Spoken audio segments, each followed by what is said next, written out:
ലോകത്തിന്റെ ഏതൊരു ഭാഗത്തും ഒരു യുദ്ധമുണ്ടായാൽ മൂന്നാം ലോക മഹായുദ്ധം ഉണ്ടാകാനുള്ള സാധ്യതകൾ നിരത്തി തിയറികളെത്തും. ആണവായുധം കയ്യിലുള്ള രാജ്യങ്ങൾ തമ്മിലാണ് ഈ സംഘർഷമെങ്കിൽ ഇതാ ലോകം അവസാനിക്കാൻ പോകുന്നു എന്ന തരത്തിൽ പോകും പ്രവചനങ്ങൾ.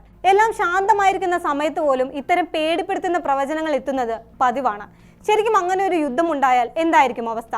നിലവിൽ ചർച്ചകൾ പുരോഗമിക്കുന്നത് ഒരു ബുക്കിനെ ചുറ്റിപ്പറ്റിയാണ്. ഉത്തര കൊറിയ, അമേരിക്ക, റഷ്യ എന്നീ രാജ്യങ്ങൾ മൂന്നാം ലോക മഹായുദ്ധം ആരംഭിച്ചാൽ 72 മണിക്കൂറിനുള്ളിൽ മനുഷ്യരാശിയുടെ 60% ഇല്ലാതാകുമെന്ന് മുന്നറിയിപ്പ് നൽകിയിരിക്കുകയാണ് ആനി ജേക്കബ്സൺ തന്റെ പുതിയ പുസ്തകത്തിലൂടെ. എങ്ങനെയായിരിക്കും ഒരു ആണവ യുദ്ധം ആരംഭിക്കുക, എത്ര വേഗം ലോകം അവസാനിക്കും തുടങ്ങിയ കാര്യങ്ങളും ആനി ഈ പുസ്തകത്തിലൂടെ പറയുന്നുണ്ട്. റഷ്യ യുക്രൈൻ യുദ്ധമടക്കം രൂക്ഷമായിരിക്കുന്ന സാഹചര്യത്തിൽ പുതിയ പ്രവചനങ്ങൾക്ക് വഴിയൊരുക്കിയവർ ആരാണ്? എന്താണ് ബുക്കിൽ പറയുന്നത്? വിശദമായി നോക്കാം. സ്വാഗതം ഇൻഡെപ്തിലേക്ക്.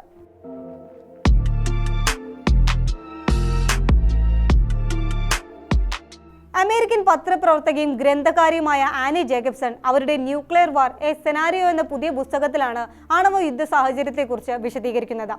ദേശീയ സുരക്ഷാ വിഷയങ്ങളിൽ വിദഗ്ധയാണ് ഇവർ. പെന്റഗണിന്റെ രഹസ്യ പദ്ധതികൾ പോലുള്ള വിഷയങ്ങളെക്കുറിച്ച് പുസ്തകങ്ങൾ എഴുതിയിട്ടുണ്ട്.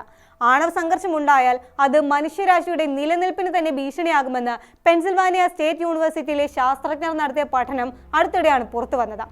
ആണവ സ്ഫോടനങ്ങളുടെ ഫലമായി ഉണ്ടാകുന്ന പുകയും പൊടിപടലങ്ങളും അന്തരീക്ഷത്തിൽ സൂര്യപ്രകാശത്തെ തടയുകയും ഇത് ആഗോളതലത്തിൽ വിളനാശത്തിന് കാരണമാവുകയും ചെയ്യുമെന്ന് ശാസ്ത്രജ്ഞർ മുന്നറിയിപ്പ് നൽകിയിരുന്നു.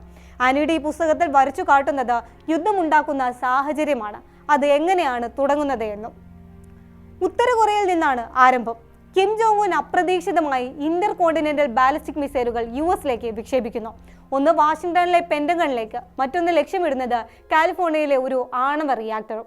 US സാറ്റലൈറ്റുകൾ ഇത് കണ്ടെത്തും. ഇമ്പാക്റ്റിന് 33 മിനിറ്റ് മാത്രമാണ് ബാക്കി. പ്രസിഡന്റിനെ സുരക്ഷിത സ്ഥലത്തേക്ക് മാറ്റുന്നു. തീരുമാനമെടുക്കാൻ വെറും 6 മിനിറ്റ് മാത്രമാണ് US-ന് മുന്നിലുള്ളത്. തിരിച്ചടിക്കാം, അല്ലെങ്കിൽ സംയമനം പാലിക്കാം.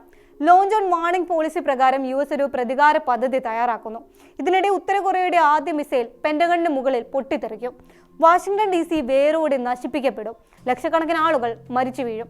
രണ്ടാമത്തെ സബ്മറൈൻ ലോഞ്ച്ഡ് മിസൈൽ കാലിഫോർണിയയിലെ ഡയബ്ലോ കാനൻ ന്യൂക്ലിയർ പവർ പ്ലാന്റിനെയാണ് ലക്ഷ്യമിട്ടിരിക്കുന്നത്. റേഡിയേഷൻ മൂലം ആ പ്രദേശം ആയിരക്കണക്കിന് വർഷങ്ങൾ കഴിഞ്ഞാലും വാസയോഗ്യമല്ലാത്ത സ്ഥിതിയിലേക്ക് മാറും. US ഓപ്പറേഷൻ ചാർലി പ്രകാരം ഉത്തര കൊറിയയ്ക്ക് നേരെ 82 വാർഹെഡുകൾ വിക്ഷേപിക്കാൻ ഉത്തരവിടും. പക്ഷേ അമേരിക്കൻ മിസൈലുകൾ കടന്നു പോകുന്നത് റഷ്യൻ പ്രദേശത്തിന് മുകളിലൂടെയാണ്. റഷ്യ ഇത് അവർക്ക് നേരെയുള്ള ആക്രമണമായി തെറ്റിദ്ധരിക്കും.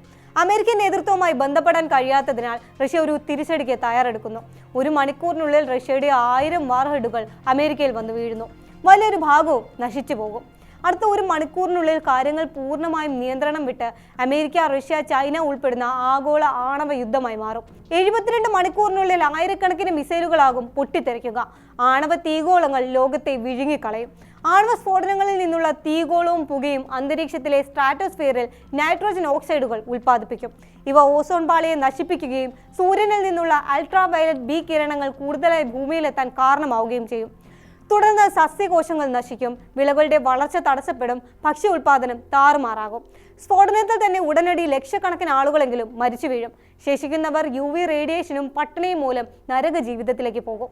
ദീർഘകാല പരിണത ഫലങ്ങൾ കൂടുതൽ ഭീകരമാണ്. ഭൂമിയിലെ 80 കോടി ജനങ്ങളിൽ 50 കോടി പേരും ആദ്യ 72 മണിക്കൂറിനുള്ളിൽ മരിക്കുമെന്ന് 2022 ഒരു പഠനം ഉദ്ധരിച്ച് ആനി ജേക്കബ്സൺ പറയുന്നുണ്ട്.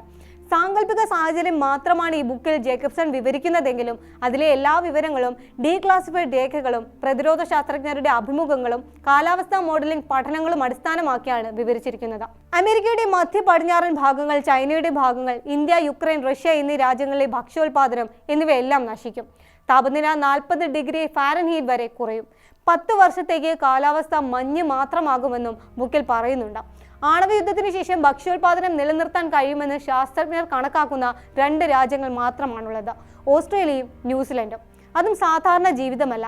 അണ്ടർഗ്രൗണ്ടിൽ താമസം, ജീവൻ നിലനിന്ന് പോകാൻ കഴിയുന്നത്ര ഭക്ഷണം മാത്രമായിരിക്കും ഇവിടെ ഉണ്ടാവുക. ആനി ജേക്കബ്സന്റെ പുസ്തകം ഒരു പ്രവചനമല്ല, മുന്നറിയിപ്പായാണ് വിദഗ്ധർ വിലയിരുത്തുന്നത്. യഥാർത്ഥത്തിൽ എന്താണ് സംഭവിക്കുന്നതെന്ന് ലോകം മനസ്സിലാക്കണമെന്നാണ് ജേക്കബ്സൺ ബുക്കിലൂടെ പറയുന്നത്.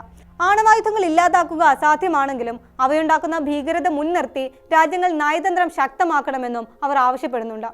നിലവിൽ ഇന്നത്തെ ജിയോ പൊളിറ്റിക്കൽ ടെൻഷനുകൾ ഈ സാങ്കല്പിക സാഹചര്യത്തെ യാഥാർത്ഥ്യമാക്കാമെന്ന ആശങ്കയും മുന്നിലുണ്ട്. യുക്രൈൻ യുദ്ധം, തായ്വാൻ സംഘർഷം, ഉത്തര കൊറിയയുടെ മിസൈൽ പരീക്ഷണങ്ങൾ എന്നിവ മുന്നിൽ നിൽക്കെ ഒരു ആയുധ സംഘർഷത്തിലേക്ക് നീങ്ങുമോ എന്ന ആശങ്ക ലോകരാജ്യങ്ങൾക്കെല്ലാം ഉണ്ട്.